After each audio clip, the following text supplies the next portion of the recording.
Hindi pa rin tiyak kung kailan matutuloy ang mga biyahe pa Visayas at Mindanao sa Manila North Port na nakansela dahil sa bagyong Verbena. At live mula sa Manila North Port may unang balita, si James Agustin. James, maraming stranded. Ivan, good morning. Nasa 190 pasahero yung stranded dito sa Manila North Port Passenger Terminal dahil nga po sa bagyong Verbena. Yung iba, kahapon pa dumating sa Pantalan, kaya dito na nagpalipas na magdamag. Kanya-kanyang latag para may mahigaan ng mga pasahero na stranded sa North Port Passenger Terminal dahil sa bagyong Verbena. Gaya ni Geraldo na dito na nagpalipas sa magdamag.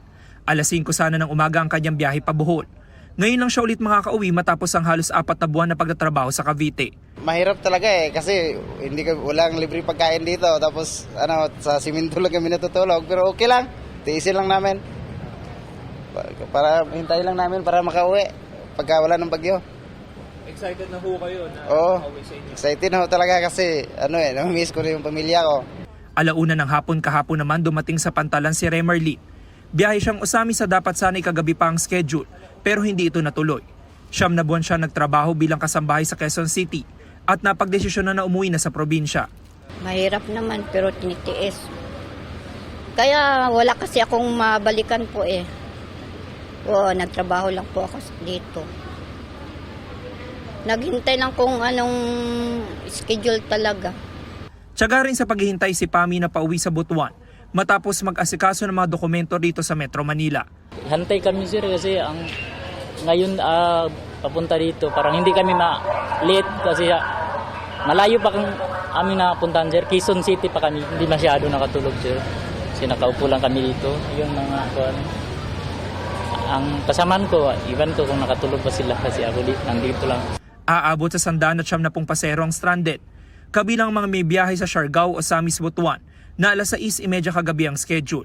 Stranded din ng mga pasahero pa Cebu, Tagbilaran na alas 5 ng umaga ngayong araw ang biyahe.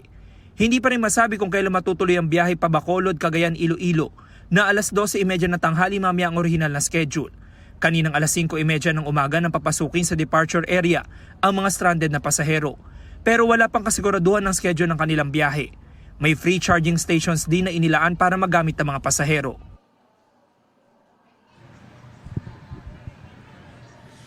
Samantala, Ivan, itong sitwasyon na ito nakikita nyo dito sa concourse area nito Manila North Port Passenger Terminal. Ilan na lamang yung mga pasahero po na nandito dahil karamihan doon sa mga stranded na pasahero pinapasok na doon sa departure area. Gayunman, wala pang katiyakan yung schedule ng kanilang biyahe. Yung mga pasahero na nakikita nyo ngayon dito, ito yung patungo sa Bacolod, Cagayan, Iloilo na original na schedule ay mamaya pa sana tanghali. Pero hindi pa rin masabi sa atin ng shipping company kung anong oras yung susunod na schedule para dito sa mga pasahero na ito. Yan ang unang balita mula dito sa Manila North Port Passenger Terminal. Ako po si James Agustin para sa GMA Integrated News. Kapuso, huwag magpapahuli sa latest news and updates. Mag-iuna ka sa balita at mag-subscribe sa YouTube channel ng GMA Integrated News.